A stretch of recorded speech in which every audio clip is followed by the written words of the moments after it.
আসসালামু আলাইকুম রহমতুল্লাহি অবরকাতুহ। সম্মানিত দর্শক, ডক্টর মোহাম্মদ ইউনূস সরকারের কর্মকাণ্ড, তার সরকারের সফলতা ব্যর্থতা এবং সম্ভবত তার সরকারের যে ভবিষ্যৎ কি হতে যাচ্ছে, এগুলো নিয়ে নাকি একটি আন্তর্জাতিক সংস্থা বিস্তারিত জরিপ করেছে এবং সেই জরিপের ফলাফল নিয়ে কথাবার্তা বলবো। তার আগে বলে নেই যে কেন এই জরিপটিকে আমি দুনিয়া কাঁপানো একটি জরিপ বলছি।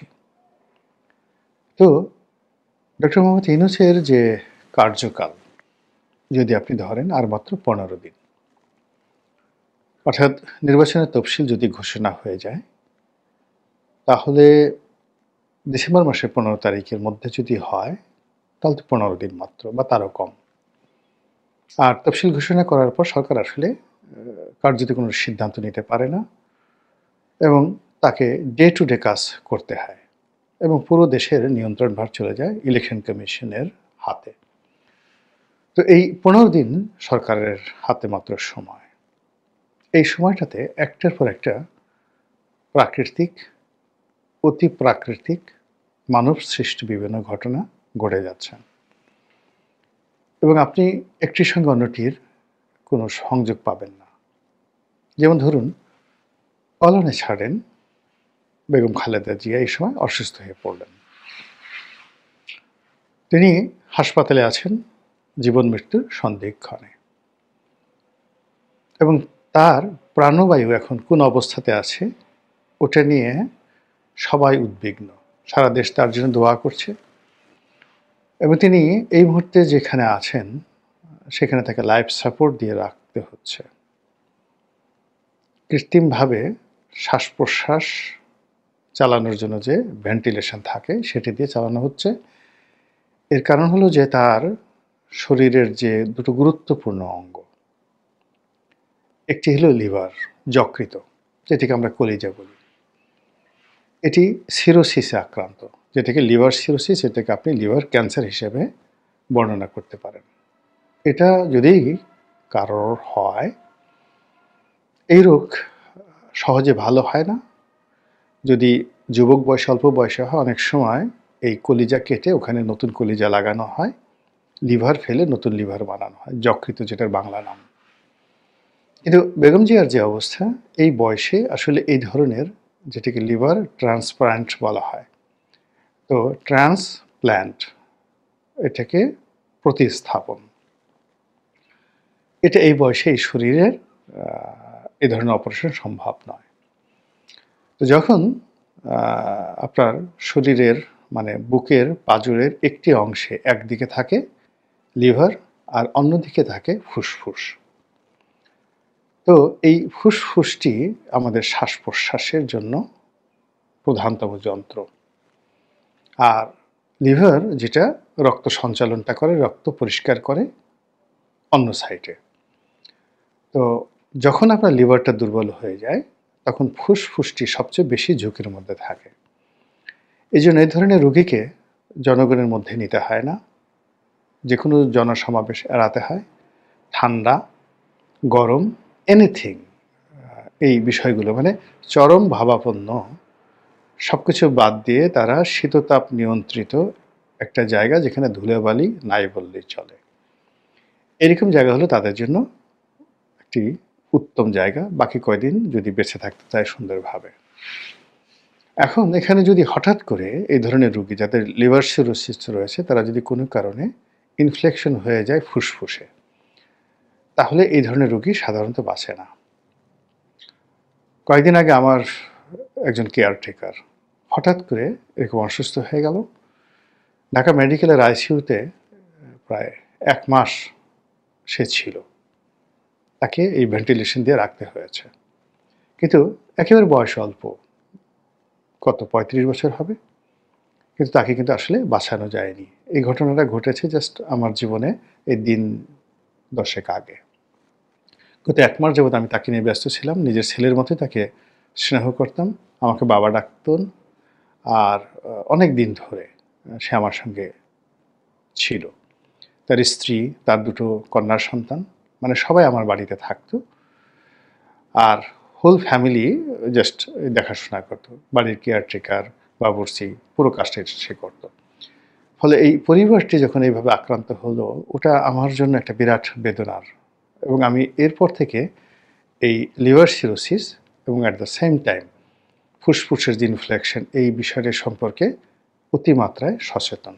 কাজেই এই রোগটি বেগম জিয়ার হয়েছে, অল অন এ সাডেন হয়নি। এটার পিছনে কারণ আছে। সবাই বলাবলি করছে যে তাকে ঘর থেকে বের করে যেভাবে সেনা দিবসে, সশস্ত্র বাহিনী দিবসে যেভাবে তাকে নিয়ে যাওয়া হয়েছে ক্যান্টনমেন্টে, ওটা তার সেই দুর্বল শরীর, দুর্বল সেই ফুসফুস, সেন্সিটিভ ফুসফুস এবং রোগাক্রান্ত যে লিভার, যকৃত, এটা ধারণ করতে পারেনি। ফলে এই ঘটনার ঠিক পরের দিনই তাকে হাসপাতালে ভর্তি হতে হয়েছে। তারপরে ঘটনা আমরা সবাই জানি। এখন এটাকে কি মানব সৃষ্ট বলবেন, প্রাকৃতিক বলবেন, এটা আপনার বিষয়। কিন্তু বেগম জিয়ার এই অসুস্থতা পুরো বাংলাদেশকে অনিশ্চিত করে ফেলেছে। নির্বাচনের শিডিউল থাকবে কি থাকবে না, তারপর নির্বাচন সঠিক সময় হবে কি হবে না, এটা নিয়ে যে অতীতের বিতর্ক ছিল। এক পক্ষ বলছিল যে নির্বাচন হবে না, এই সরকার নির্বাচন করতে পারবে না, বা এই সরকারের ওই কোয়ালিটি নিয়ে একটা ভালো নির্বাচন করার জন্য, অথবা নির্বাচন বানচাল করার জন্য শক্তিশালী পক্ষগুলো তৎপরতা চালাচ্ছে। আর ডক্টর মোহাম্মদ ইউনূস এবং বিএনপি সম্মিলিতভাবে নির্বাচন সঠিক সময় নিষ্পন্ন করার জন্য চেষ্টা চালিয়ে যাচ্ছে। এই যে একটা সমীকরণ দাঁড়িয়েছিল, এটি এই বেগম জিয়ার অসুস্থতার ফলে আবার 180 ডিগ্রি অ্যাঙ্গেলে ঘুরে গেছে। এখন উনি যেভাবে আছেন, এভাবে যদি আরও 15 দিন থাকেন, আরও 1 মাসে যদি তাকে লাইফ সাপোর্টে রাখা হয়, আমার কাছে মনে হচ্ছে না যে বিএনপির কোনো লোক এই সময়টিতে নির্বাচন করার জন্য খুব বেশি সরকারকে চাপ দিবেন বা সরকার আগ্রহী হবে। অন্যদিকে যারা নির্বাচনটাকে পিছিয়ে দিতে চান, তারা এটাকে একটি মোক্ষম সময় হিসেবে ব্যবহার করতে চাইবেন। গেল একটা। দ্বিতীয়ত হলো যে এই সময়টিতে জনাব তারেক রহমান সাহেবকে প্রভোগ করা হচ্ছে যে হি শুড কাম, তার বাংলাদেশে আসা উচিত এবং তার মায়ের যে অসুস্থতা, এই অসুস্থতা তাকে অন্তত হাসপাতালে দাঁড়িয়ে থেকে কান্নাকাটি করা উচিত অন্য সব বাঙালির মতো। বেগম জিয়া যেভাবে অসুস্থ, সেখানে আসলে তারেক রহমান সাহেব আপনার আমার মতো বাইরে দাঁড়িয়ে কাঁদতে পারবেন, দাঁড়িয়ে থাকতে পারবেন, এবং আপনার আমার সঙ্গে তিনি সেই কাঁধে কাঁধ মিলিয়ে তিনি দেখতে পারবেন ঘটনা। এর বাইরে তার কিছু করার নেই। কিন্তু আমরা প্রভোগ করছি তাকে আসতে হবে, তার মেয়েকেও আসতে হবে, তার স্ত্রীকেও আসতে হবে, এবং আবহমান বাংলার এই মাতৃভক্তি, পিতৃভক্তি, এই জিনিসটি তাকে প্র্যাকটিক্যালি, বাস্তবে দেশবাসীর নিকট তাকে প্রমাণ করতে হবে। এবং এখন তিনি এই বিষয়টা নিয়ে এতটা সেন্সিটিভ অবস্থার মধ্যে পড়েছেন যে আজকের এই দিনে আমি যখন ভিডিওটি করছি, ডিসেম্বর মাসের 2 তারিখ দুপুরবেলা, তখন ইন্টারনেটে ছড়িয়ে পড়ছে যে তারেক রহমান সাহেব হিথ্রো এয়ারপোর্টে তিনি আলটিমেটলি ঢুকে গেছেন এবং প্লেনে উঠছেন বাংলাদেশে আসার জন্য, এবং আজ রাতে তিনি বাংলাদেশে আসবেন। আমাকে অনেকে জিজ্ঞেস করছে, তা আমি বললাম যে ভাই আমি জানি না, আল্লাহ জানেন। এখন তিনি প্রভোগ হয়ে আসবেন কি আসবেন না, এটা আর একটা জটিল পরিস্থিতি তৈরি করবে। আসলে এক ধরনের পরিস্থিতি, না আসলে এক ধরনের পরিস্থিতি। আবার এই যে বেগম জিয়ার অসুস্থতা নিয়ে তিনি যে একটা স্ট্যাটাস দিয়েছেন যে তিনি বাংলাদেশে আসতে পারছেন না, এর কারণ হলো আসার জন্য বহু পক্ষের সম্মতি দরকার রয়েছে, তিনি অন্য সবার মতো একক সিদ্ধান্ত নিতে পারছেন না। তো এটা যদি তিনি স্থির রাখেন, তাহলে মাঠে তার যারা নেতাকর্মী রয়েছেন তারা মাঠে মারা পড়বেন। এর কারণ হলো নেতা যেখানে আসতে পারছেন না, ইট মিনস বিএনপির ক্ষমতা নেই, এবং যাদের ক্ষমতা নেই তাদেরকে কেউ পাত্তা দেয় না, তারা ক্ষমতা আসছে না, এটা কনফার্ম হয়ে যাবে। যেহেতু নেতা বাংলাদেশে আসতে পারছে না, কাজেই তিনি যে মনোনয়ন দিলেন, তার দলের মনোনয়ন দিলেন, ওটার 2 পয়সার মূল্য নাই। এটা বটপাতা, বা মানে যাকে বলা হয় তালপাতা, অথবা ধরুন কাঁঠালের পাতা, যেগুলোকে আমরা টাকা বানিয়ে ছোটকালে খেলতাম। তো এরকম নমিনেশনের মূল্য কমে যাবে, প্রার্থীরা মাঠের মধ্যে ভীষণ রকম বিপর্যয়ের মধ্যে পড়বেন, অন্তর্দ্বন্দ্ব কলহ বের হয়ে যাবে, যেহেতু নেতার কোনো ক্ষমতা নেই, নেতা আসতে পারছেন না, নেতার ভোট নাই, তিনি ভোটার না, এই ইত্যাদি কথাবার্তা কিন্তু ইতিমধ্যে এটা মানব সৃষ্ট অথবা প্রকৃতির সৃষ্ট, বাট ফ্যাক্ট। ২ নম্বর হলো তিনি এখন যদি আজকে রাতে সত্যি আসেন, তখন সবাই বলবে যে তিনি যে আগে যে কথাটা বলেছিলেন সে কথা তো তিনি সঠিক বলেননি। তো সব পক্ষ যদি রাজি না থাকতো তিনি এলেন কি করে, এটা একটা ব্যাপার। আর এই যে এখন একটা শ্বাসরুদ্ধকর অবস্থা, সেই শ্বাসরুদ্ধকর অবস্থার মধ্যে তিনি আসবেন, দাঁড়িয়ে থাকবেন, কাঁদবেন, ফলে তাকে নিয়ে যে আবেগ, উচ্ছ্বাস, তার নেতৃত্বের যে রয়্যালিটি, রাজস্বিকতা, এটা আর দেখানো হলো না, এটা সেলিব্রেট করা হলো না। ফলে তিনি আর মির্জা ফখরুল, তিনি আর সালাউদ্দিন সাহেব, তিনি নাহিদ, সার্জিস, আমতারেক, নুরুল হক নুরু, পার্থ, ব্যারিস্টার পার্থ, ববি হাজ্জাজ, জোনায়েদ সাকি, এদের মধ্যে খুব বেশি পার্থক্য করা যাবে না। এই কারণ হলো যে সবাই তো আমরা মানুষ, রাজা আমরা বানাই, তাকে পোশাক পরাই, তার জন্য বড় একটা চেয়ার দেই, তার মাথায় একটা মুকুট দেই, তার জন্য ঘোড়া তৈরি করি, তার হাতে একটা চাবুক দিয়ে দিই, এরপরে সে আমরা বলি সে রাজা। কিন্তু সেই রাজা যখন ওই সব কিছু ত্যাগ করে ছদ্মবেশে বের হন, তখন আমরা তাকে একজন সাধারণ মানুষ মনে করি। বাংলাদেশের রাজনীতিতে বেগম জিয়া, শেখ হাসিনা, মানে আমরাই তাদেরকে রাজা বানিয়েছি, কিন্তু তারা যখন রাজনীতিতে রাজা হননি, তার আগে দেখবেন তারা গৃহবধূ, একেবারে গৃহবধূ, কেউ তাদেরকে পাত্তা দিত না।